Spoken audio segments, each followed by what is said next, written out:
हरे कृष्णा।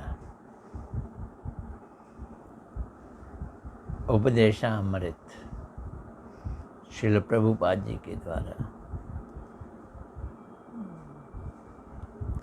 आज का प्रश्न बड़ा ही इंटरेस्टिंग है। पहला ही प्रश्न। और प्रश्न उत्तर के सिलसिले में प्रवेश करने से पहले गुरुदेव को तो प्रणाम करते हैं। नमो विष्णुपदाय राधिकाय प्रियात्मने श्री श्रीमद्भक्ति वेदांत नारायण गोस्वामी इति नामने श्री कृष्ण लीला कथने सुदक्षम औदार्य माधुर्य गुणैश्च युक्तम वरम वरेण्यम पुरुषम महांतम नारायणम तमाम शिरसा नमामि। प्रश्न है, प्रभुपाद जी से ऐसे प्रश्न उत्तर कम ही देखे सुने जाते हैं। श्री राधा रानी को अभी हम कहाँ प्राप्त कर सकते हैं? एक तो राधा रानी और दूसरा प्राप्त करना और तीसरा अभी।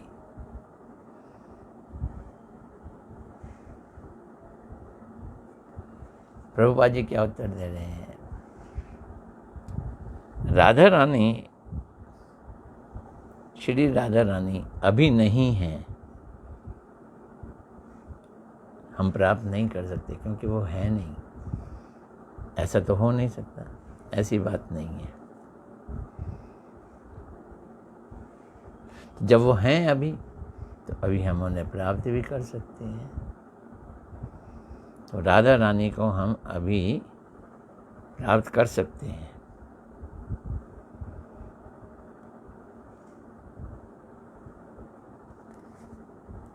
उनकी सेवा प्राप्त कर सकते हैं। राधा रानी को प्राप्त करने का उपाय है उनकी सेवा करना। यदि हम गुरुदेव से श्री राधा रानी के चरणक की शोभा का दर्शन करें, देखो क्या बात है। यदि हम श्री गुरुदेव में श्री राधा रानी के चरण नख की शोभा का दर्शन करें तो राधा रानी को हम कहाँ प्राप्त करेंगे, ऐसा विचार कभी भी हृदय में नहीं आएगा। क्या मतलब है? गुरुदेव कौन है? राधा रानी के प्रकाश हैं। कैसे प्रकाश हैं? राधा रानी के चरण नख की जो छटा है, तो प्रभुपाद जी कह रहे हैं, यदि हम गुरुदेव में श्री राधा रानी के चरण नख की शोभा का दर्शन करें, ज्योति का नहीं, चरण नख, गुरुदेव में राधा रानी के चरण नख की शोभा का दर्शन करें तो राधा रानी को हम कहाँ प्राप्त करेंगे, ऐसा विचार कभी आएगा ही नहीं। कहाँ करेंगे? गुरुदेव में करेंगे। यदि भाग्य अच्छा हो तो राधा रानी के निज जन, कौन है राधा रानी के निज जन? वही गुरु होते हैं। राधा रानी के निज जन श्री राधा रानी जी से अभिन्न मूर्ति गुरुदेव में राधा रानी के पद नख की शोभा का दर्शन एवं उनकी सेवा प्राप्ति का सौभाग्य प्राप्त कर सकते हैं। और एक शर्त लगा दी, अगर भाग्य अच्छा हो तो। ये कह रहे हैं,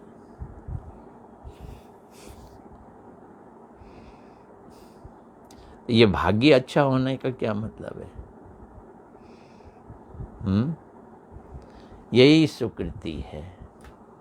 भाग्य अच्छा होने का मतलब क्या है? सुकृति। ये पिछले जन्मों की सुकृति होती है।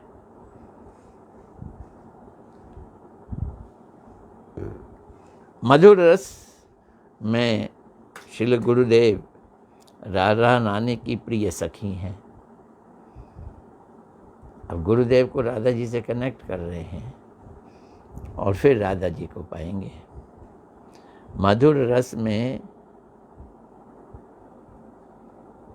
श्री गुरुदेव राधा रानी की प्रिय सखी हैं एवं उनसे अभिन्न है। राधा रानी से गुरुदेव अभिन्न है।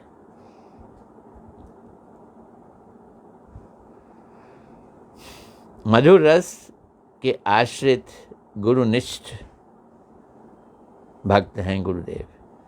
तो मधुर रस के आश्रित गुरुनिष्ठ भक्तों का ही गुरुदेव में श्री राधा रानी के पदनख की शोभा का दर्शन करने को सौभाग्य प्राप्त होता है। ये लो, ये एक और बात आ गई। गुरुदेव मधुर रस में राधा रानी के निज जन हैं, सेवक हैं, और तुम राधा रानी को देखना चाहते हो तो तुम्हारा क्या रस है? तुम्हारा भी रस मधुर रस होना चाहिए। तो कह रहे हैं मधुर रस के आश्रित गुरुनिष्ठ भक्तों का ही,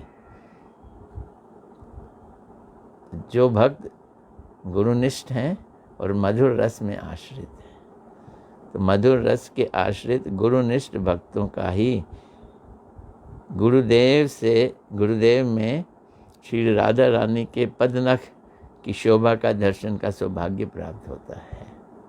सौभाग्य की बात हो रही थी ना, तो सौभाग्य किसका होगा? जो मधुर रस के अंतर्गत आते हैं, गुरुनिष्ठ हैं, उनको सौभाग्य मिलेगा। गुरुदेव राधा रानी की प्रकाश मूर्ति या अभिन्न वर्षभानवी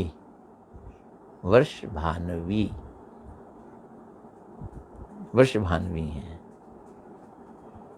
प्रकाश मूर्ति राधा रानी की प्रकाश मूर्ति है। इसे एकमात्र गुरु के स्निग्ध शिष्यगण ही अनुभव कर सकते हैं। स्निग्ध यानी चिकने, जिनमें चिकनाहट है, प्रेम की चिकनाहट है, वही इसको अनुभव कर सकते हैं।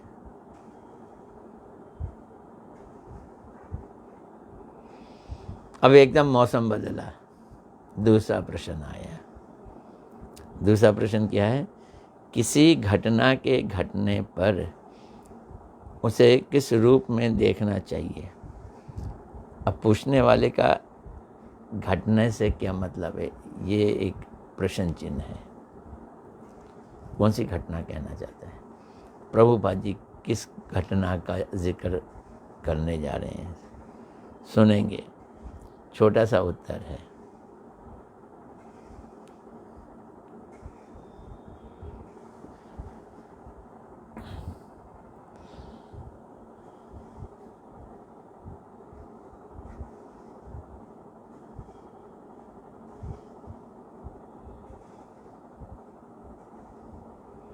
उस ओर, अरे किस ओर?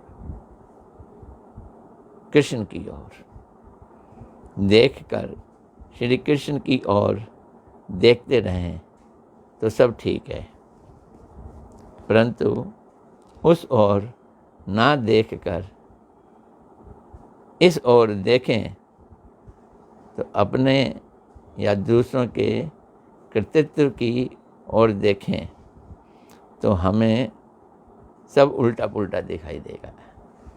प्रश्न क्या है? घटना घटित हो जाए। घटना कब घटित होती है? जब हम कृष्ण की ओर नहीं देखते।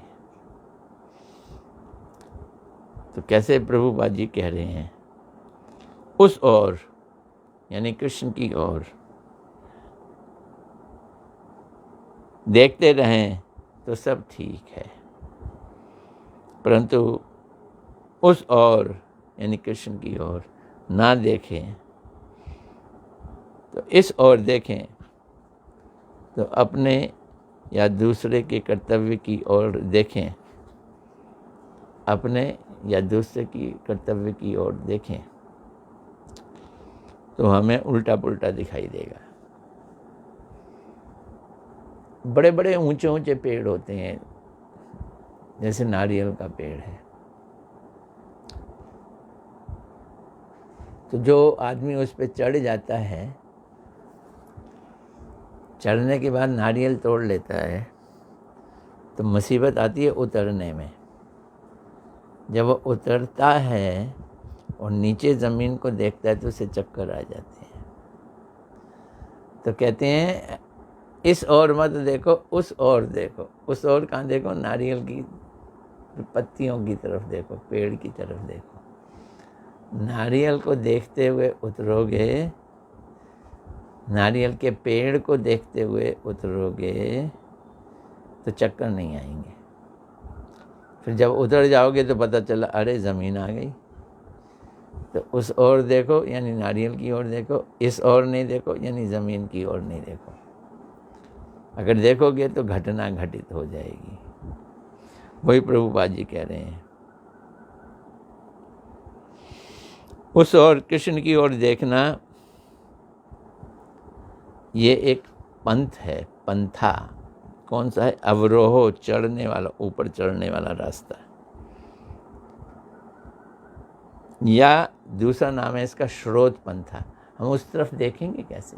ये देखने का मतलब है उस ओर कान लगे हों, वहाँ से आवाज़ आए और आप सुने, ये उस ओर है।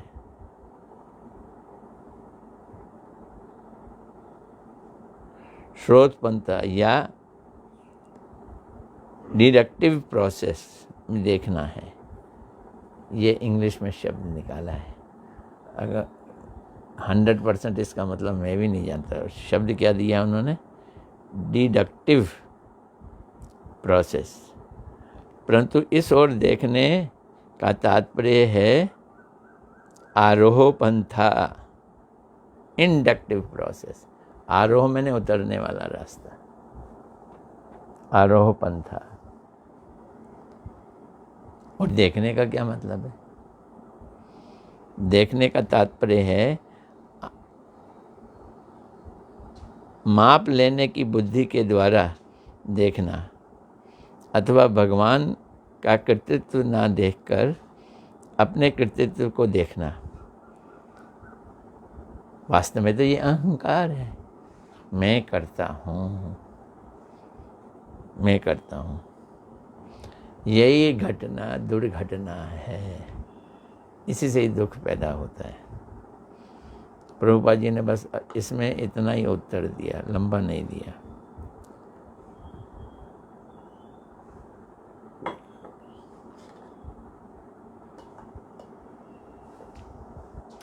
अभी जो प्रश्न है उसका उत्तर थोड़ा लंबा है।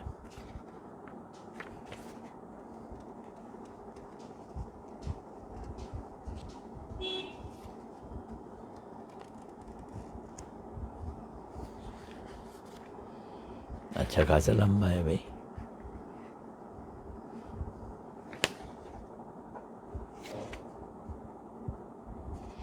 क्या प्रश्न है? वर्तमान समय में जीवों की अवस्था कैसी है? तो कैसी है? रामचंद्र दास जैसी है। जैसे जीवों की अवस्था वैसे मेरी अवस्था। क्यों? उस ओर नहीं दिख रहा, इस ओर देख रहा हूँ। हम केवल इसी जन्म के कुछ दिनों के लिए शरीरधारी, मनुष्य शरीरधारी होकर आए हैं, लेकिन कर क्या रहे हैं? व्यस्त, जीवन में व्यस्त हैं। किंतु इस जीवन के बाद क्या होगा, हमारे जीवन का क्या कर्तव्य है, इस विषय में हम लेश मात्र भी विचार नहीं करते। ये बड़ी समस्या है। साधारण मनुष्य जाति के जड़ विचारों के द्वारा जितने प्रकार के धर्मों की चर्चा होती है, वे सब वास्तव में छल धर्म है।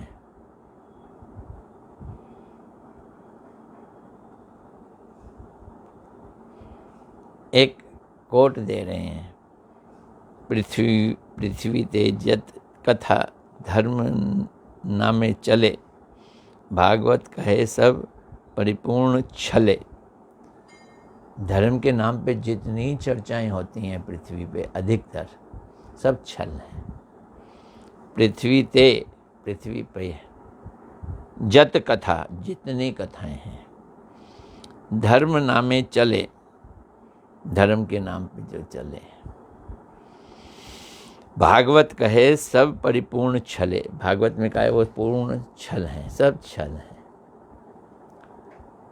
अर्थात पृथ्वी में धर्म के नाम पर जितनी बातें प्रचलित हैं, भागवत उनको छलपूर्ण कहती है।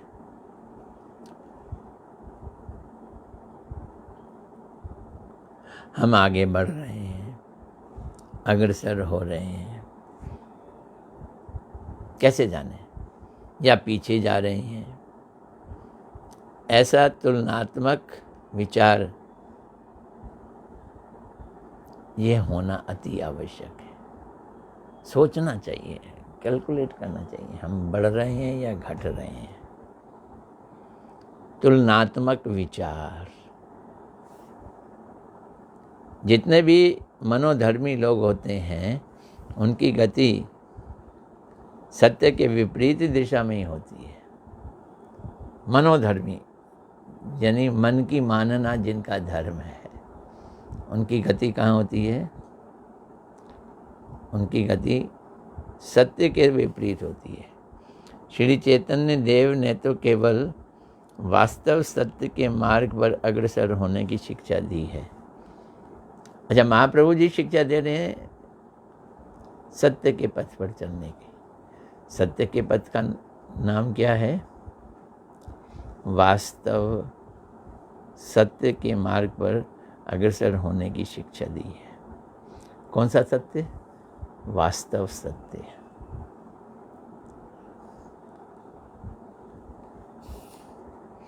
किंतु जो अहंकार पूर्वक कहते हैं कि हम स्वयं ही ब्रह्म बन जाएंगे,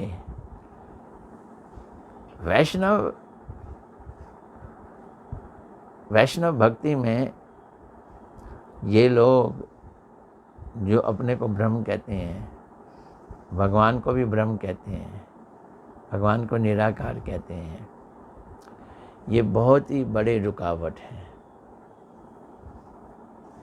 हमारे गौड़िया संप्रदाय में इनकी भर भर्त्सना की गई है। मैं और संप्रदायों में कई बार जगह देखता हूँ, घोड़ा गधा सब एक साथ हाँक रहे होते हैं।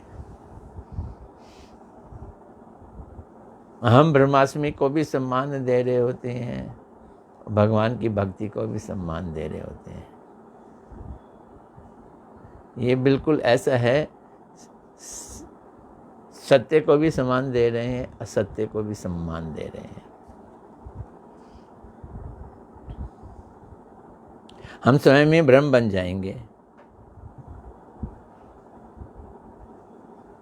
ये अहंकार है। ऐसे भ्रांतिपूर्ण पथ पर चलने वाले लोगों का उद्धार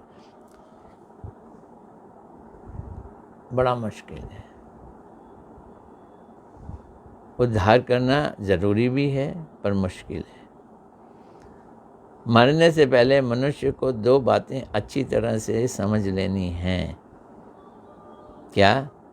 भारतवर्ष में प्रचलित हजारों मतवादों की मीमांसा तभी हो सकती है यदि चैतन्य देव के भक्तों का संग करने का सौभाग्य प्राप्त हो। और जितने मत हैं भारत में, प्रभुपाद जी कहते हैं हजारों मत हैं, उनकी मीमांसा, नहीं तो वो सब अच्छे लगेंगे, हम उनकी क्रिटिसिज्म नहीं कर सकेंगे, हम उनके दोष नहीं देख सकते हैं। और आजकल तो जो दोष ना देखे वो महान है। किस में दोष ना देखे? मायावाद में भी दोष ना देखे, अहम ब्रह्मास्मि में भी दोष ना देखे। शिक्षा तो हमको भी यही देते हैं, निंदा ना करो। लेकिन ये लोग द्वेषी लोग हैं। द्वेषी लोगों के लिए कहा गया है कि मध्यम अधिकारी उनकी उपेक्षा करें।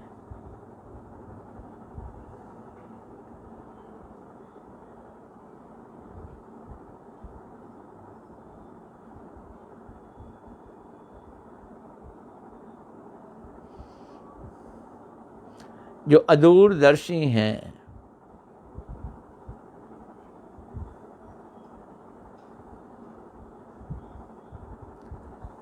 वो लोग तेल चट्टा, कीड़ा होता है ना, या कॉकरोच समझ लो, तेल चट्टा के विषयुक्त भोजन खाकर ही दिन काट ले रहे हैं।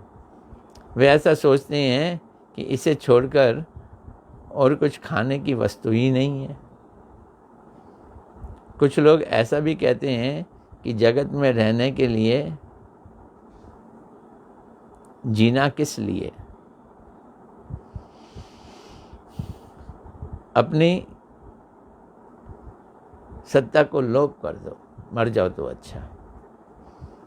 जियोगे तो पाप करोगे, पाप करोगे तो अशांति मिलेगी, और मर जाओगे तो हमेशा की शांति हो जाएगी।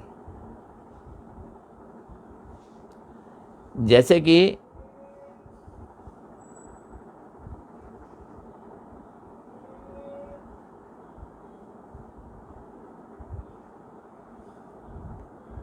शाक्य सिंह बुद्ध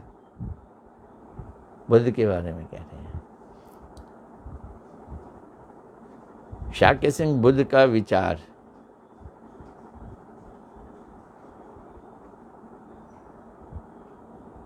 शून्यवाद, इसको बोला गया है अचिन्ह मात्रवाद, अचिन्ह मात्रवाद, बुद्धिवाद, या फिर शंकराचार्य का चिन्ह मात्र की बात कही है। चेतन को छोड़कर और सब वस्तुएं मिथ्या हैं। पुनः केवल अचेतनवादी या जड़वादी लोग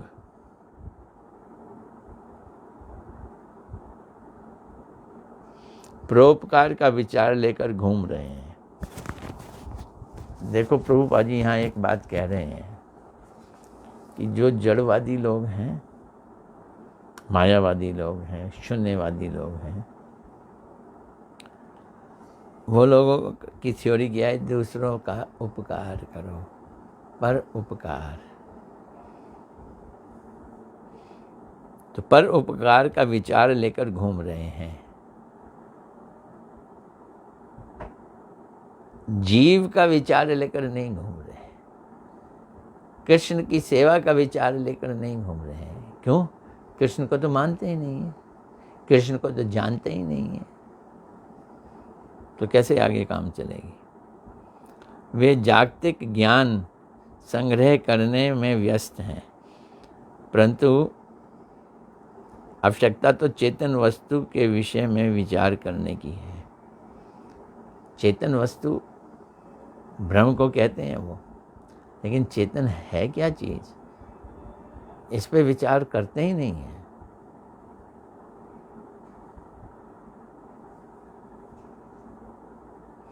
ऐसे लोग नेगेटिव पावर के अंदर में रहते हैं। कोई कहते हैं ना तुम्हारे नेगेटिव थिंकिंग करते हो।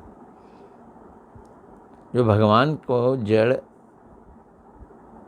या चेतन नहीं मानते हैं, उनके रूप को नहीं मानते हैं, वो लोग क्या हैं? डिल्यूडेड हैं,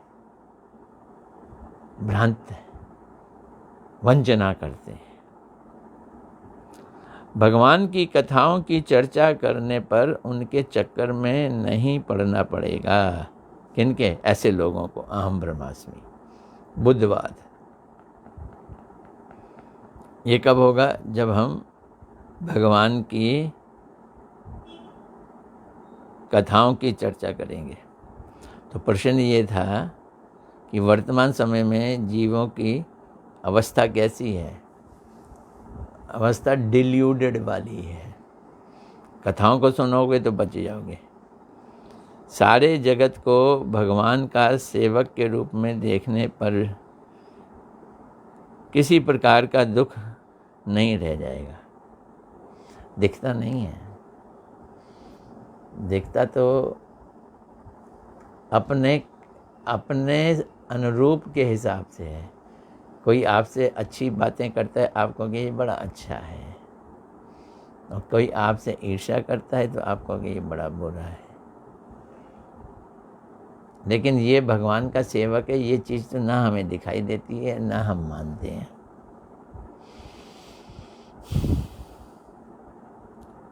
सारे जगत को भगवान का सेवक के रूप में देखने पर किसी प्रकार का दुख नहीं रह जाएगा। कृष्ण अनुशीलन के अभाव के कारण ही असुविधा हो रही है। फिर असुविधा, रूपा जी ये शब्द बार बार करते हैं ना, असुविधा है। जीवन में हमको कठिनाइयाँ आती हैं, उसे ही असुविधा कहते हैं। वो क्यों होती है? वो इसलिए होती है कि हम सारे जगत को भगवान का सेवक नहीं देखते और हमारे खुद के अंदर कृष्ण के अनुशीलन का अभाव है।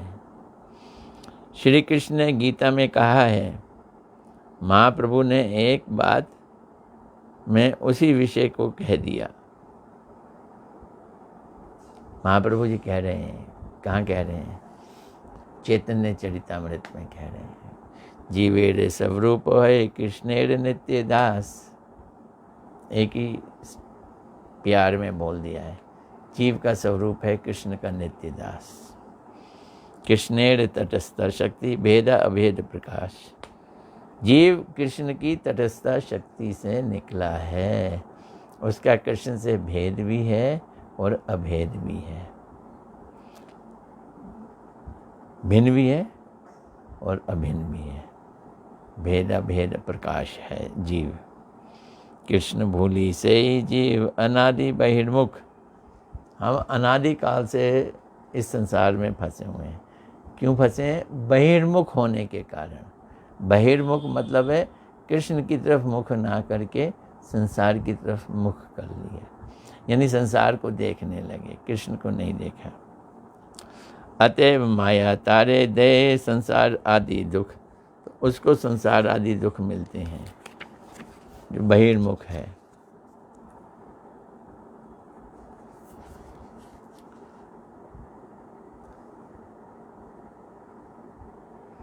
भगवान कह रहे हैं, क्या कह रहे हैं? हे जीव, तुम अनादि काल से बहिर्मुख हो। एक तो हम बहिर्मुख हो गए, और कब हो गए तो उसको कह रहे हैं कोई हिसाब ही नहीं है। सिंस टाइम इमेमोरियल, अनादिकाल से। तुम्हारा धर्म तो था अंतर्मुख होना, और हो गए बहिर्मुख। तुम मेरी सेवा कर सकते थे, किंतु ऐसा ना कर।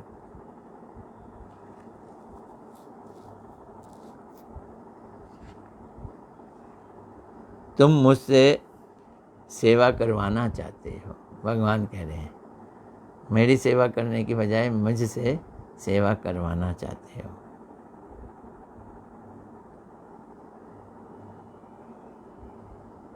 हम जानते हैं कि भगवान एब्सोल्यूट है, पूर्णम इदम पूर्ण है।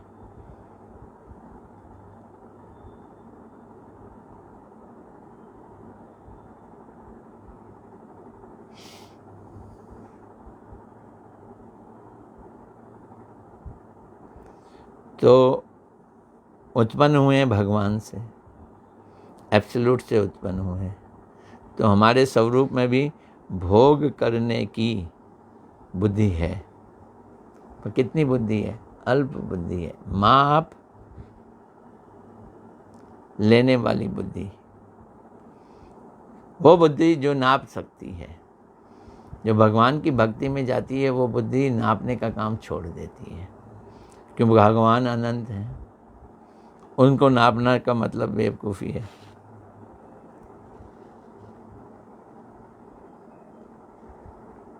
तो ये माप लेने वाली बुद्धि क्या करना चाहती है? खुद भगवान बनना चाहती है। तुम खुद अपने को भगवान के रूप में सजाना चाहते हो। क्या तुम जानते नहीं कि तुम भगवान नहीं, भगवान के सेवक हो? यही समस्या है। हम भगवान के सेवक हैं। यदि हम भगवान की सेवा ना कर उल्टा उनसे सेवा लेना चाहें तो हमारा कभी मंगल नहीं हो सकता। और चाह रहे हैं हम मंगल, उनसे सेवा करवा के मंगल चाहते हैं। हरि सबके प्रभु हैं, बाकी सब उनके दास हैं। ये सत्य है, एकदम सत्य है। उनकी कथा सुनना ही उनकी सेवा है। भगवान की सेवा क्या करें? उनकी कथा सुने, यही सबसे बड़ी सेवा है, भगवान की सेवा।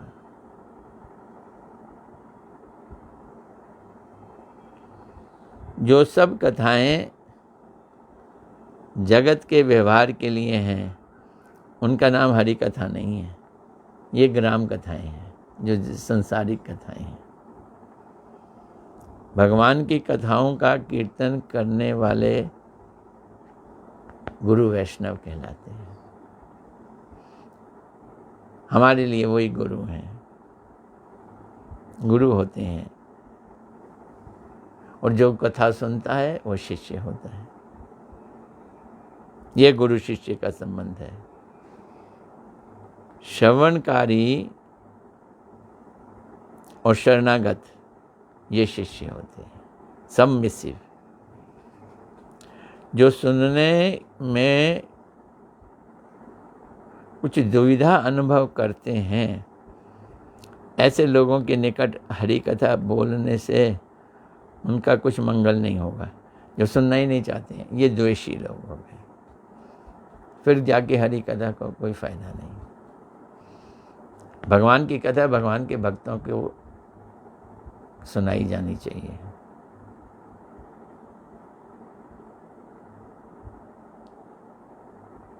हरि कथा सुनने के लिए उत्कंठा होनी चाहिए। श्रवणकारी को जिज्ञासु होना चाहिए। आवश्यक है कि व्यर्थ में ही समय नष्ट ना किया जाए।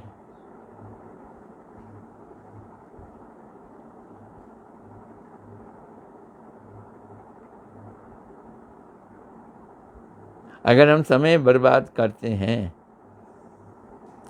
तो मन में अन्य विचार आ जाते हैं। यदि हम सौभाग्यवान हैं तभी हम लोग शुद्ध हरि कथा का अनुशीलन करेंगे। ये एक बार बार बोल रहे हैं प्रभु जी, सौभाग्यवान, गुरुनिष्ठ ही सौभाग्यवान होता है। तभी हम लोग अच्छे मार्ग पर चलेंगे, बेटर वे पास करेंगे, अर्थात सत मार्ग पर चल पाएंगे। अब कभी कभी भगवान की कथा का सहयोग प्राप्त नहीं होता तो उसको दुर्दिन मानेंगे, आज का दिन बड़ा खराब गया। अधिकतर जब बादल आ जाते हैं तो हम कहते हैं आज बड़ा दुर्दिन है। नहीं, बादलों वाला दिन दुर्दिन नहीं है, हरि कथा को ना सुनने वाला दिन दुर्दिन है। शास्त्र कह रहे हैं इस बात को कि दुर्दिन क्या है, जब हम हरि कथा ना सुने। तो आज ये 3 प्रश्न हो गए, काफ़ी भारी हैं, इनको पचाना भी बड़ा मुश्किल काम है। कोई बात नहीं, हमारे श्रोता भी बड़े उत्साहित हैं। मुझे ये सुन के बड़ी आनंद होता है। कौन कौन है श्रोता? नीचे से ऊपर चलते हैं। आज मनीष मानू तो मेरे सामने ही बैठे हैं, श्रोता नंबर 1। मीनू अरोड़ा, हरे कृष्णा जी, हरे कृष्णा। मालिनी दासी, दीपा विष्ट,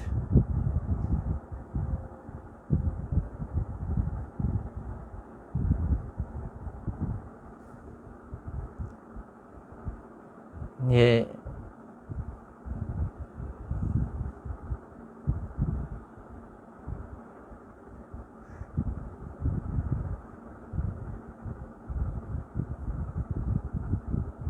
पंजाबी साहब हमारे आ गए। हरे कृष्णा प्रभु जी।